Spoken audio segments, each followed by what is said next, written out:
Hey, what's up, rock stars? It's Rox coming to you today with a review for Real Housewives of Potomac, Season 6, Episode 17. So, you guys, the swoop is back. I know how much it gets on some of you guys' nerves that you can't see both of my eyes, but hey, you get one eye today. Anyway, how y'all doing? How y'all living? Happy Monday to you all, you guys. Let's get to it, shall we?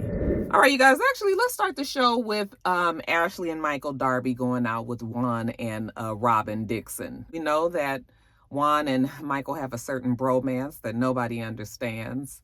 I don't really get any type of vibes like that between the two of them. It's just a strange kind of strange friendship that the two have found with each other. But whatever, you guys, we sit down, we shooting the shits. The conversation turns around to Michael coming around the group again, because Michael hasn't been around any of the group the whole season. Michael, I guess, put his foot down after last season, said he will not partake. But of course he will if Juan is around. Michael's whole thing is he's not trying to be around Chris and Candace. And Michael is quite opinionated about how he feels about Chris and Candace, to the point where Robin starts to feel like she's starting to feel some kind of way. She says that he's going on and on about Chris being broke and about them living, check to check, hand to mouth. Is that what they say? And, that they basically are still living underneath Dot's financial support. And Robin don't really like this. She said it's almost like an elitist kind of a feel. I guess we could say that Michael probably has some elite tendencies. Most rich white men who've had things come to them easily probably do. I don't know if things have come to Michael easily, but you know what I mean. Doesn't everything come easy to white folks? Bump. Anyway. Enough about that, you guys. They get onto a new topic, and we're talking about Robin and Juan possibly having another baby. Okay, Juan wants to have another one. He wants a shot at a little girl. And Robin is semi on board, but we've got to do things a little differently, now. So she's telling them how basically Juan was not around when she had her first two, and she ain't really trying to make that mistake again. Now, Juan, of course, and a lot of times, men they'll remember the story differently because they weren't the ones that was in the fucking trenches with these kids, honey. These new babies is a whole lot of fucking work. And, even though he says, yeah, I was there, we did it together, Robin was just like, absolutely not. Ain't changed a damn diaper. Ain't fed child. I could tell you stories. Okay, bless Mr.'s heart. Even he will tell you that he's not really the newborn, baby type. Let him get to be about 2. And then Mr. come on in, he swings in and, but the fact of the matter is you really do need that help at the beginning. Now, of course, if I were to have a baby today, the same way that Robin is, me and Mr. would have to have a for real conversation about the help that would be needed, because that's a lot of work for a woman. And this isn't her first baby, so it'll go much more smoothly usually. But still, all that, oh, child, you couldn't pay me to have another baby this age. Ain't no way. I mean, even Robin's age, definitely not this age. But even at Robin's age, like them 2 boys, honey, they're 2 and done, baby. 2 and done. But, Robin trying to help Juan out, shoot for the little girls. I mean, I guess. And it's clear that Juan and Robin really hasn't had a conversation about this. Okay, so later on, we see them at Robin's warehouse. Remember, she had went to go look at this warehouse space for her growing business, embellishment, or is it embellished? Whatever it is, it's growing, it's doing really well, and she's kind of proud of herself considering she started in her home, and the business has grown. I had no idea so many people wanted to buy hats, you guys, but evidently you guys tell me the hats are really nice and quality, and she sells other things too, so good for Robin. Okay, she's a little nervous, of course, but she's full throttle, full steam ahead. They are also building the house, remember, and the house is big enough. They've made sure that it'll accommodate a new baby if that's what they do, but well, it's no time like the present. Let's talk about this baby situation with Juan, So Robin tells him that she wants to make sure that if they do have a new baby, that it's not going to be like how it was before. And he was like, what are you talking about? Okay. And she was just like, yeah, like before, like you weren't really around. And he was like, I was around. What are you talking about? I did help. Don't do this. I was there. And she was just like, I mean, you were there in spirit, but you weren't there like that. And of course, this whole conversation quickly gets Juan in his feelings. I mean, maybe it's embarrassment because you're doing this in front of the cameras. You know, you're already making it look like he was, a bum dad. I mean, I'll give him a pass because, this shit, maybe we didn't need to have this conversation on camera. He's like, I was 13 years ago. And maybe it's just, but I still think that Robin needed to have this conversation with him, put the bug in his ear, like things are going to be different. Okay. He just immediately got super defensive because I think that deep down inside, he knows that he didn't quite do what he needed to do. He just doesn't like being told that. Okay. But we can't assume at this age, baby, we can't assume that you're going to do what you need to do this time around. Okay. So yeah, just clearing it up. It's fine. But he gets mad. He storms out. He takes off his microphone. He says he's not doing this no more. He ain't discussing this, but she goes out there and she's like, Juan, why are you acting like this? Like, you are making it a bigger deal than it needs to be. Okay. It's not that serious. I just want us to have a conversation. And, he was just like still feeling like, you made it seem like I didn't do anything. And of course, here we are again with it all being Juan's fault, what Juan did, and instead of it being what Robin didn't do. Okay, so he ain't got no more to say to Robin, and he drives off. And I was like, well, it didn't quite go as well as we thought it would, but he'll come around. Now, jumping over to Candace, we see Candace and her mom and Chris, and it's a big day, you guys. You know why? Because Candace is signing with E1 Nashville. It is a record label, and she's pretty happy about this. Okay, feels like she's accomplished something, so good for her. She gets there, she meets with the executives there, and her lawyer as well, and everybody is pretty excited about the project. They ask her, what she's been doing, and she says she just filmed 2 videos, and they're doing some tweaking on that, and then they'll get that to her. She'll get that to them, pretty soon. And it looks like her and the label they've meshed, and they have the same ideas about what they want, the direction of Candace's career. They say that they can drop singles, and they can push these singles on the radio, and then they can just be like, bam, there go the album. And she's happy about that as well. Like, okay, this is a good matchup, and all you got to do is sign the paperwork. They did mention to her, though, without saying it, that she needs to tone down her her antics. They basically said, we want to concentrate on the artist, even though we know you got that slick ass tongue and that temper to match. But we're going to concentrate on you being the artist and the music. And that's really all E1 Nashville is trying to be about, and she gets emotional. She says how her mother and Chris, she would be nowhere without them. They've done so much and they've supported her and all of that. So she gives them her flowers.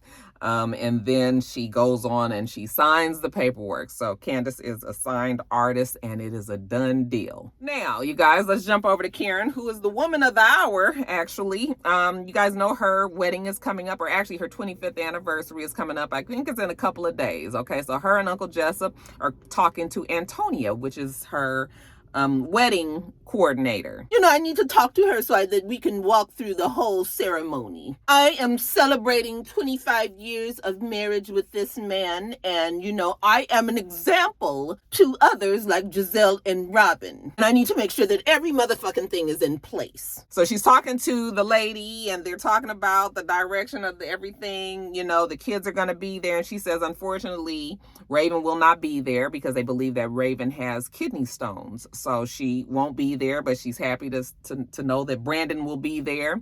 Brandon actually is going to be giving her away. Everything else is moving on along. So let's talk about this 25th anniversary. The place is in a strange building. It kind of reminded me of how it looked. Remember was it Candy's wedding? I think it was Candy's wedding. The same kind of warehouse look on the outside, but they totally transformed the space on the inside. That was the same thing that Karen's place was doing. We had already seen it before when Mia and Wendy met her down there when she was talking about, looking at different dresses. But so the outside leaves a lot to be desired. I mean, it wasn't even anywhere. I mean, it looked like a fucking storefront, really, because there is nowhere you could even really have a proper red carpet or anything. But they did the best that they could out there. But, it was definitely business on the outside, but party on the inside. I thought it was beautiful. I thought it was beautiful the way they had it in there. Now, of course, they kept the camera real tight, so we didn't get to really see exactly what surrounded the room that they were in, but the space that they were in that we actually saw was breathtaking. I was just like, whoever coordinated and did all of that design in there, it was just so beautiful. Okay. Now, of course, it's going to depend on what you want your ceremony to look like, because they've got this big ass staircase, and the rhinestones on each staircase and all of that. But, your guests are downstairs, you're getting married upstairs. It's a little bit, but if you're just really trying to get the look of everything, it was beautiful. We see everybody getting ready. Okay, getting their dresses together, getting dressed to go to the wedding. We see Robin getting her makeup on, and Giselle says that she's getting herself together. She don't have a date, obviously, but Wanda's going to kind of be like her date. And Robin was like, oh, your boy is really, really mad at me because, I was just talking to him about having this new baby, and he got really pissed off. And Giselle was just like, what? Like I said, sometimes it just take these men a little bit longer to come to terms on shit that they might have dropped the ball at. So Juan will be fine. But Robin feels like if Juan easily gets this mad about something like just talking about taking care of this baby, then maybe they have a bigger problem. And if they do have a bigger problem, she doesn't really know what to do with that. So something that maybe she might have to think about. I was just like, I agree, girl. I wouldn't be having no baby. Not if we can't get the... Listen, if you don't get a clear picture on whose responsibilities of what, is expected when this baby comes, you're going to be doing the same thing that you did before. Okay? So if you feel like it's going to be like that and that will be a problem, then honey, don't do it. Do not do it. Okay? Unless you just 100% know that you just going, I'm going to just take care of the baby, and if one falls in place, and that's good too. But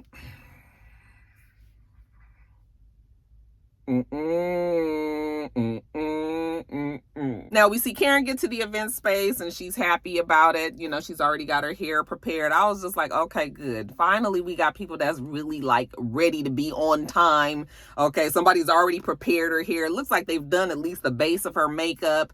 And like, okay, so we ain't got to be sitting here waiting all fucking day and night. Let's keep this shit tight. I said, come on, Karen.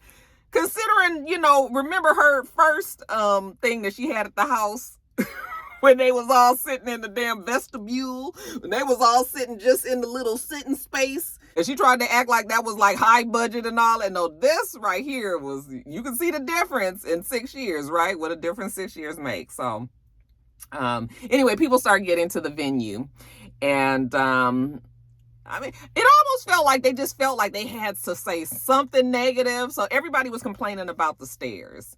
Okay, keep your ass downstairs if you want to go up the stairs. All right. But I guess the bar and everything was upstairs. It was, we got to use both spaces. I'm sure they had an elevator around there somewhere, but the staircase was all people kept on saying, like, oh, we got to go upstairs. Yeah, you guys going up the stairs. We see Giselle get there. Okay. She had on a very nice dress. Of course, she had to wear tennis shoes. I was like, girl, you couldn't find a cute little flat. You had to put your tennis shoes on. You couldn't find no cute little kitten heel or something. I guess comfort is important. So, and you can't really be up higher. So, I guess, but she actually looked very nice. I actually thought everyone looked nice. Okay. Wasn't the biggest fan of Ashley's dress. But other than that, Yeah, I think everyone did look nice. Okay, speaking of Ashley, Michael is not there yet. He will be joining them later, but as of right now, he's not there. And Juana's just like, how my partner in crime is not gonna be here. I mean, he just texted me yesterday and he said he was coming, and now he not here. Oh, he's coming. He's just coming later. We see Escala and her husband get there. I loved what Escala had on from what I could see from afar. We see Wendy and her husband get there. Wendy looked very nice. That new body definitely suits her. Okay, she didn't came into that body real nicely. Why were they making a big deal about Wendy saying hi to Giselle and Robin? It's just like, that is so tired.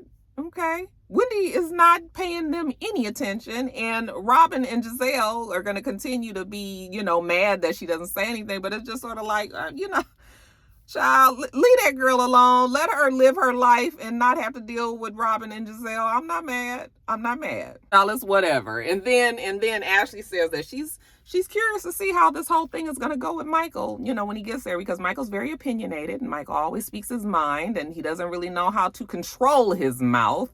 Okay, we've seen that in the past. So it could go one way or the other. I said, okay, Michael can get in there, okay, but don't get your ass beat. Because I still feel like Chris is almost on go if he really has to. And that Michael's mouth is so slick too that really it does make you want to just cuss his ass out. So anyway, while we're sitting at the table and it's all this talk about, all the things that I just talked about, we also talk about Giselle. She's seeing somebody, right? But she won't let us know who that person is. I was like, girl, you and your imaginary boyfriend. The producer was like, has she been to the house? And she was just like, that's none of your business. Okay, what else are you going to ask? Because that's none of your business too. Girl, we don't care about that man. Short conversation about the men wearing wedding rings, who does and doesn't wear wedding rings and all that, whatever. We see Macy Gray in the back with Karen, okay? And Karen was just like, I met Macy Gray about 4 years ago. You guys remember that god-awful singing that, bless her heart, Raven was trying to do? I was like, y'all gonna try to force this singing on it. Y'all know Raven can't sing. Stop it, okay? But Macy Gray was there kind of trying to hone the talent, okay? Wasn't that much honing in the world, but it seems that Raven probably realized her the direction she should go. So I think she left that singing thing. I don't even think she was really trying to do it. That was a special occasion, right? She was singing for something. But anyway, Karen and Macy Gray have stayed friends since then. So Macy Gray is there because she was just like, Macy said that she wants to sing in my wedding. Come on, Macy, pull through. So, Macy's voice is a very much, it's a voice that you've got to really appreciate, right? So there's that. But anyway, you guys, on with the ceremony. Karen tells us, I love my dress. It's custom made from Turkey, but I am concerned about getting my train up those stairs. But I'm climbing towards my man who has been with me and supported my shenanigans for 25 years. So she's ready for the task, you guys. And when she comes out, I mean, it was just really a moment. I felt so happy for Karen and Uncle Jessup. Even though on the show they had to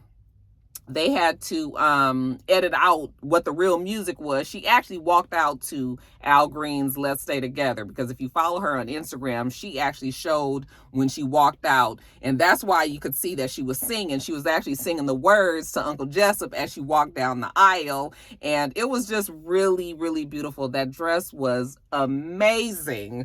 Oh my God. I usually don't like ruffles on the train like that, but it all worked together. I love the way the bodice in the back, the way that it had the string tie-in. At first I thought that was a zipper when I was looking on Instagram, and I was like, that big ass zipper in the back. But then when I actually saw it on the show, I was like, oh no, it was like that gold string, bringing it all in very tight. I mean, her hair, her makeup, everything was on point. I was just really happy for her, because we've said things, people have said shady shit about Karen and all of that, but honey, you couldn't say nothing about that. Okay, just maybe the fact that they had to go up those stairs, which I was nervous. Okay, but I didn't realize the front of that dress was so short, so that did help her. She had some clearance in the front. But she meets up with Uncle Jessup and they go up the stairs together. And then Candace was just like, okay, so where's the Jumbotron so I can see like what the hell's going on? So that was maybe the only thing, it seemed like they would have had some TVs going on because you can't see what's going on. Them stairs was high. But like I said, if we just trying to go for the picture, if we just trying to go for the look, honey, it was all of that. So they get up there and it's just like a wedding would be. You know, they say their vows. Karen says what she says, and then Uncle Jessup says, 25 years ago I chose you, and here I go 25 years later, I'm choosing you again. She was just like, oh, thank you, Uncle Jessup. I love you. So very, very sweet. I love Karen and Uncle Jessup. I really, really do. I hope people realize that I do love that relationship.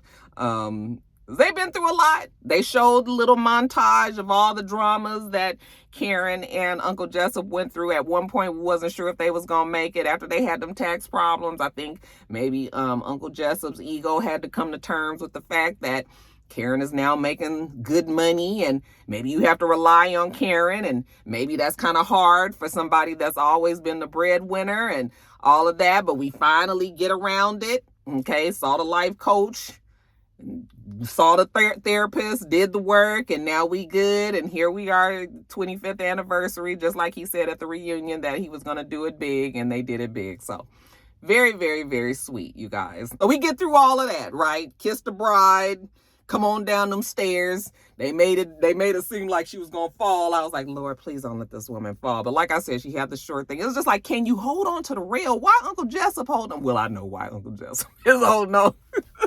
But don't bump. So they get downstairs, they do their first little dance. You know, Macy Gray is singing whatever Macy Gray is singing. You know, something with her voice. You know, child, like I said, it's an acquired taste. Macy Gray. So after we get through that, it's festive all around. Michael finally gets there. Ashley's so happy to see her husband. Now we can get to the shits. When he walks in, Juan greets him. Okay, Juan is happy to see his boy. The bromance is in full effect. Okay, Gordon comes up and introduces himself to him, which, you know, Michael had already kind of heard about Gordon. Gordon seemed to be on his best behavior. We didn't have any Gordon. We didn't have any G antics, I should say. Uncle Jessup even comes up to him and was just like, boy, you've been busy. I seen you. And fortunately, the kids are very cute. I said, look at Uncle Jessup. That Uncle Jessup got a couple of one-liners this season, didn't he? Anyway, it's all love until we sit at the table. And there go Chris and Candace over there. Okay. So, yeah, how we gonna navigate this? Well, Juan opens the door and he says, so what we need to do to squash this? I said, Juan, like that? It's like that? Shit. You ain't even been around all this time either, but now you want to be squashing shit. I was like, here we go. Now we see Candace over there talking to Ascala, and she was saying how she just doesn't like Michael. She says that he's not morally good for Ashley. I said, you know what, Candace? See, this is the problem with Candace. Candace takes on everybody else's shit. Let Ashley worry about whether or not Michael is fucking good enough for her morally. Okay? If she want to be there with all of the shit that Michael put her through, then why is that worrying you? You don't even like Ashley. Okay, so why do you care where Michael is? See, that's the thing with, I'm telling you, Candace always does that. Everybody becomes her problem. So anyway, getting back to the table, Giselle says, well, you know, Michael, we've had problems in the past. You know, we've had disagreements and everything. We were able to talk them out. And Michael was just like, well, Giselle, that's because you are very intelligent and I could have a conversation with you. Okay, as if to say, Michael feels like Candace and Chris are not intelligent. Okay, he can't have a conversation with them. And so Chris was just like, well, I mean, okay, listen. The shit that happened last season. Okay, but I am willing to say that I can move past it. And Michael's like, well, I don't know because I don't like anybody talking bad about my wife. Michael ain't willing to forgive and forget so quickly. You were mean to my wife. Your wife was mean as well. Okay, didn't come out the blue. But Chris says, well, you know, kind of, you know, I don't want to make it no big deal, but you did kind of step to me incorrectly. So we get the flashback of what happened last season and how Michael comes up to Chris and was just like, you need to get control of your wife. I mean, come on now, you know, go over there and make sure that she, you know what, don't order me around about my wife. Okay, don't come over here. And Chris was already on go, like I said. Michael came over there with the bullshit and that situation blew up. Of course, Michael was drunk, and it was just a whole bunch going on there, okay? And so Michael, though, doesn't feel like he did anything wrong, okay? If you apologize to me for putting your hands on me, then we can move on. And Robin was just like, wait a minute, you're acting like you didn't do anything, okay? And Michael doesn't feel like he's done anything because, like many people, and I won't make it the obvious, but many people feel that they can say whatever and there won't be a reaction. So it was actually kind of ironic. It was funny a little bit that Candace was so upset because Candace has many of the same ways that Michael does. If we really did do a study on Michael and Candace. Okay, but we don't have that kind of time today. I got to get to work. But Candace was just like, oh my God, I can't sit here with the white privilege of it all. And he was like, what? What are you talking about? Okay. I was just like, yeah, Candace, I mean, you're saying white privilege, but this is two white people that are having the issue. So it's not really exactly the same. But maybe because he's talking about Candace, who's a black woman, maybe that's why she feels like it's the white privilege. Anyway, she was just like, I can't stay here. And he was just like, how far will this woman go? And see, that's the whole thing, is like, you talk about somebody's wife, you don't expect the man to come to her defense. You know, Chris gets pulled into Candace's stuff because he is that's his wife. So he has to try to protect her. And many times, sometimes, not many, but sometimes Candace is not correct. Okay. But still, like, that's why I always say that having the husbands on these shows can make it tricky, because you've introduced a whole nother element to the show that really we just don't need. Okay. So anyway, Candace walks off. Chris and Michael, Chris is still just really trying to get back in good with everybody. That's not really what is on Candace's agenda. So, you know, Giselle's trying to get them to just agree. Like, okay, you guys might be able to move on if we just agree. You're not going to say anything bad about each other's wives any longer. Okay. Chris holds out his hand. Michael just shakes it real fast, like, okay, whatever. So we get past that pretty quickly. So anyway, while Karen goes to go change, you know, everybody gets up to do the dance. We're going to do an electric slide, you know, because that's what us black people do when we get together at a party or wedding or anything like that. So they're doing the electric slide. They're having a good time. They're laughing. You know, Karen comes back out, and she and Uncle Jessup and all of their guests there. And it seems to be a cute little fun party. Juan is ready to go.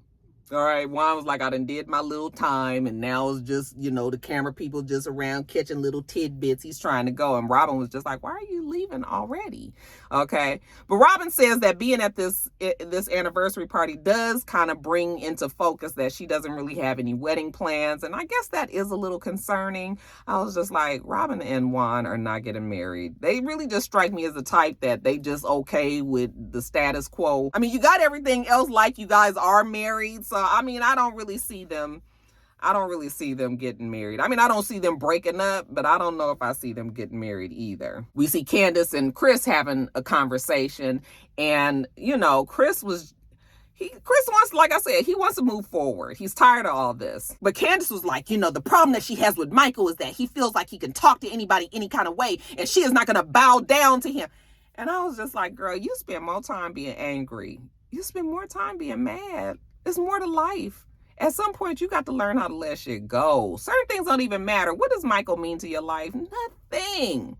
Okay? And I know you guys will be in my comments and saying how Candace, you know, has a right to stand up for herself and all. It's just like, it's just, yes, but don't y'all get tired of fucking fighting all the time? Candace should be exhausted. Okay. And so when Chris was trying to talk to her, she said, no, you need to shut the fuck up talking to me crazy like that. Okay. And she walks out. I said, oh, wait a minute now. Didn't you have a problem with G calling, saying that to Mia? Even though we know G was kind of just playing at the time. Yeah, it was kind of disrespectful, but you know your husband and all that shit, right? But you meant that shit. Shut the fuck up talking crazy to me. Okay, but you said that you wouldn't let your husband say that to you when you guys was at the Eastern Shore, did you? Child, isn't it funny how them tables turn? I said, Candace makes it so hard. I mean, I don't dislike Candace, but I just feel like Candace she's really got to, I don't know, she needs work. She needs to do something about herself, because She's just an angry bird. But anyways, you guys, you know how Real Housewives likes to give us those final words, on each housewife. So here we go. Ashley is still a thriving mother. And she's still trying to get Michael to do it to her. Gordon and Mia are building a new house, and they've got a new wing for the mother. I guess the mom is going to be moving with her. Definitely Mia will be back next season. Giselle dropped the imaginary boyfriend that she said that she had, and now she's having a hot girl summer. Wendy is working on a memoir. I was just like, y'all, these memoirs, child, let me write a memoir. A memoir and her candle line, okay, which will include more than one wick candles. Candace's album came out to great success, and I've heard many good things about her album. I just haven't had the chance to listen to it. I don't know, you guys, Candace just makes it, I don't know, I feel like I can't support her because she get on my nerves with this shit. I would like to see her succeed, but again, she's on the love from a distance list. Like I said, Robin and Juan, they have the house. They've moved into the big house. They have room for the baby, but there's no wedding date set. And Karen is happy with Uncle Jessup in their 25 years of marriage, and she's still taking her ambassadorship with Surrey very seriously. So that is it. That is the finale of the Real Housewives of Potomac season 6. What did you guys think of the season? All right, you guys, that's it. Let me get off of here. I still got to do Insecure. Make sure that you rate, comment, and subscribe to the channel. I'm itsrox. The channel is itsrox. Everything else I do will be in the bottom bar. All right. So I hope that you have a wonderful, wonderful rest of your day, and I plan on doing the same. Until next time, rock stars. Bye.